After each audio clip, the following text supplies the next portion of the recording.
Targi EICMA 2025. Pierwsza premiera we wtorek rano. Suzuki pokazuje swój nowy model motocykla. Wszyscy czekają na coś kosmicznego, ściągają płachtę i nagle pojawia się co?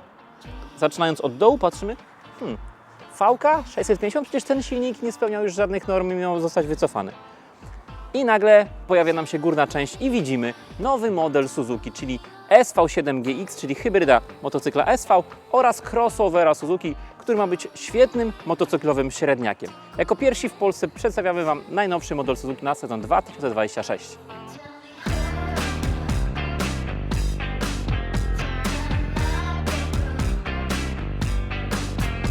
Marka Suzuki potrafi zaskoczyć. Często zaskakuje dość konserwatywnym podejściem do tematu motocykli, a czasami zaskakuje swoimi nowymi modelami, swoimi premierami. Na targach EICMA 2025 przedstawiałem coś, czego się nikt nie spodziewał.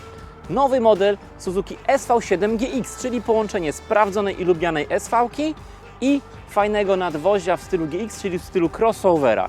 Nie zakopali silnika 650, tylko odnowili go, odświeżyli i wprowadzają nowy model, który myślę, że może się podobać. Tak jak wspomniałem, Suzuki do wielu tematów podchodzi bardzo konserwatywnie. Często temat komunikacji z telefonem komórkowym, czy jakiegoś CarPlaya, czy elektronicznie regulowana szyba, to jest temat, do którego podchodzą spokojnie. Ale jednego nie można im odmówić, tego, że robi bardzo porządne, dobrze jeżdżące motocykle, które po prostu są trwałe, ekonomiczne, oszczędne i lubiane. Może nie są to jakieś wielkie hity sprzedażowe, natomiast są to motocykle na pewno sprawdzone. Oczywiście w przypadku tego modelu, czyli modelu, który chcemy Wam dzisiaj zaprezentować, jest to pewnego rodzaju hybryda. Znana i lubiana jednostka V650, która była koniem pociągowym Suzuki przez wiele lat. Model DL650, który był jednym z najlepiej sprzedających się średnich turystyków.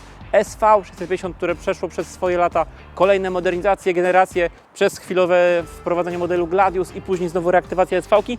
Tutaj mamy coś, co troszeczkę odchodzi od stylu DL650, czyli nie mamy tutaj takiego motocykla a la ADV, tylko mamy motocykl 100% asfaltowy, 100% szosowy, czyli do bazy Suzuki SV650 została dołożona część jakby turystyczna, coś w stylu Suzuki GX1000, czyli jakby crossoverowa nadbudowa. No i słuchajcie, tak naprawdę ten motocykl pierwszy raz widzimy dzisiaj, oczywiście poza jakimiś opiniami i filmikami w internecie i przyznam, że wygląda świeżo, wygląda bardzo ładnie i wygląda nowocześnie.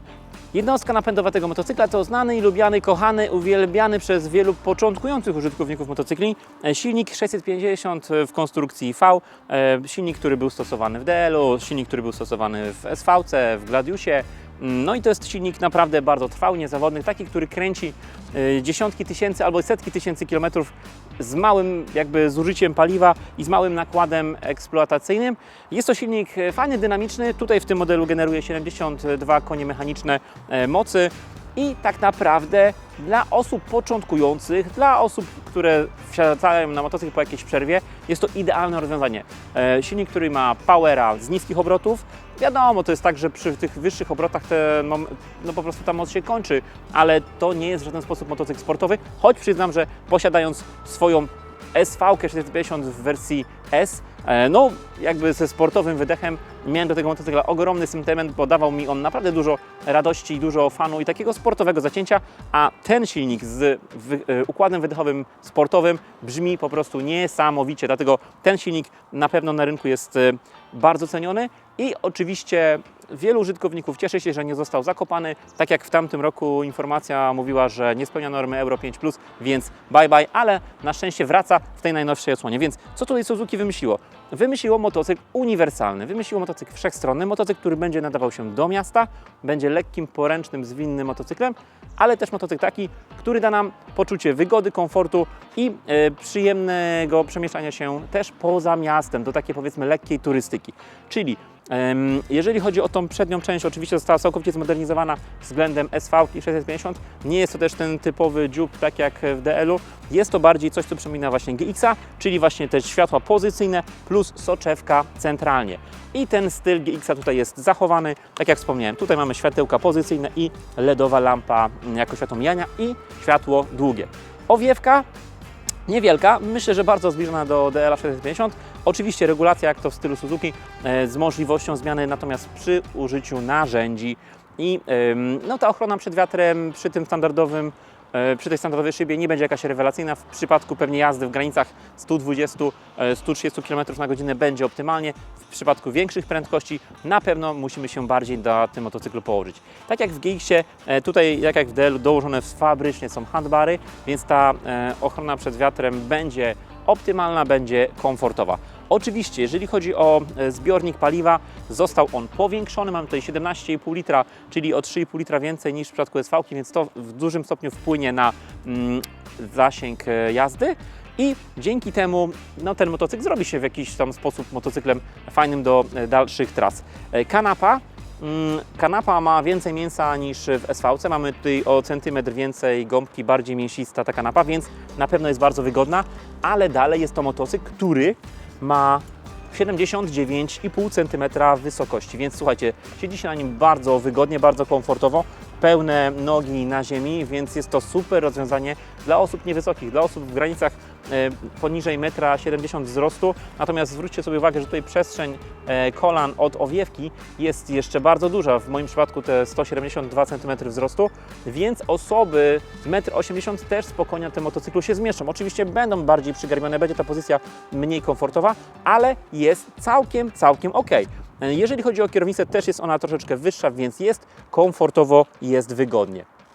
Idąc dalej, jeżeli chodzi o tylną część, mamy tutaj w standardzie taki stelaż na kufer centralny, oczywiście z uchwytami dla pasażera. Kanapa wydaje mi się, że jest bardzo podobna, jeżeli chodzi o kształt, jak w SV-ce 650. No i tutaj lampa tylna, wydaje mi się, że chyba w DRZ-cie jest coś podobnego. Oczywiście, jeżeli chodzi o wydech, no to jest jakby SV 650, więc tutaj tak naprawdę się dużo nie zmieniło.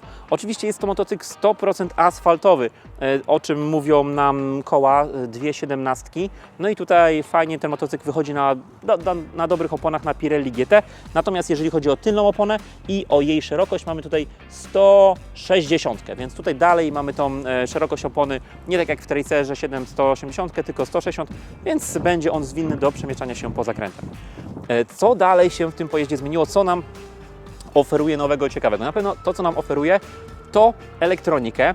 Elektronika w tym motocyklu jest bardzo przyzwoita. Można powiedzieć, że wszystko to, co aktualnie w motocyklach mamy, otrzymaliśmy też w tej SV-ce, czyli przepustnica elektroniczna Ride by Wire. Daje nam to możliwość jakby zastosowania quick shiftera i quick shifter w tym motocyklu jest w standardzie. Quick shifter w górę i quick shifter w dół. Tutaj oczywiście, jeżeli chodzi o wyświetlacz, jest to wyświetlacz kolorowy, wyświetlacz, na którym widzimy wszystkie rzeczy, natomiast nie jest to wyświetlacz żywcem wyciągnięty czy z DLA 800, czy z innych motocykli Suzuki. Jest to inny koncept, jest to coś nowego, czego nie widzieliśmy wcześniej w motocyklach Suzuki. Jest dość prosty i dość mały, ale czytelny. Tak naprawdę wszystko, co potrzebujemy na tym wyświetlaczu jest. Dzięki temu, że mamy przepustnicę elektroniczną, mamy 3 tryby jazdy, ABC, mamy kontrolę trakcji, którą również sobie możemy zmieniać oraz wyłączyć, oraz jeżeli chodzi o ABS, no to oczywiście funkcja włącz, wyłącz. I tak naprawdę tyle, jeżeli chodzi o ten wyświetlacz. Jest jakaś podstawowa komunikacja z telefonem komórkowym, możemy sobie, jeszcze nie wiemy, czy będzie to możliwe na polski rynek, bo to często jest kwestia ustaleń producenta z dostawcą map, ale podobno ma być jakaś nawigacja turn by turn, zakręt po zakręcie, która pozwoli nam w jakiś sposób podstawowy pewne dane sczytywać. Natomiast oczywiście, słuchajcie, przepisy są jakie są. Co do prędkości, wielu motocyklistów bez janosika z domu nie wychodzi, więc na pewno telefon zostanie tutaj na kierownicy umieszczony. Dlatego gniazdo USB mamy tutaj już w standardzie USB-C, więc bardzo dobrze. Oczywiście, jeżeli chodzi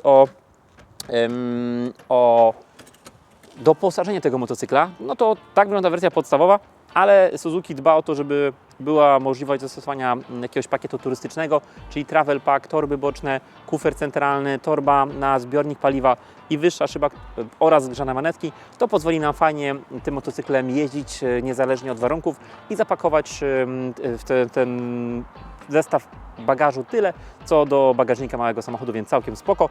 Więc wydaje mi się, że jest to fajna oferta. Nie za bardzo też tutaj chcę się wypowiadać na temat zawieszeń, bo jest to temat dość drażliwy dla użytkowników, którzy spodziewali się tutaj jakiegoś niesamowitego, innowacyjnego motocykla w temacie zawieszeń. Zawieszenia są bardzo proste, zawieszenie jest to zawieszenie klasyczne. Tak naprawdę jest to takie same zawieszenie jak w SV-ce, Natomiast jest to zawieszenie bardzo poprawne, które po prostu działa, funkcjonuje, jeździ dobrze i tyle. Na tym możemy ten temat zakończyć. Natomiast słuchajcie, no przede wszystkim sytuacja jest taka, ten motocykl widać w jakim miejscu jest ukierunkowany, widać w jakim miejscu chce go Suzuki ulokować.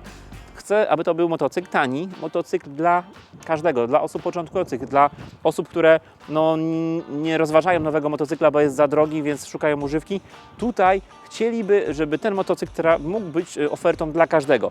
Więc my już znamy cenę tego motocykla, wiemy ile będzie kosztował na polskim rynku od sezonu 2026.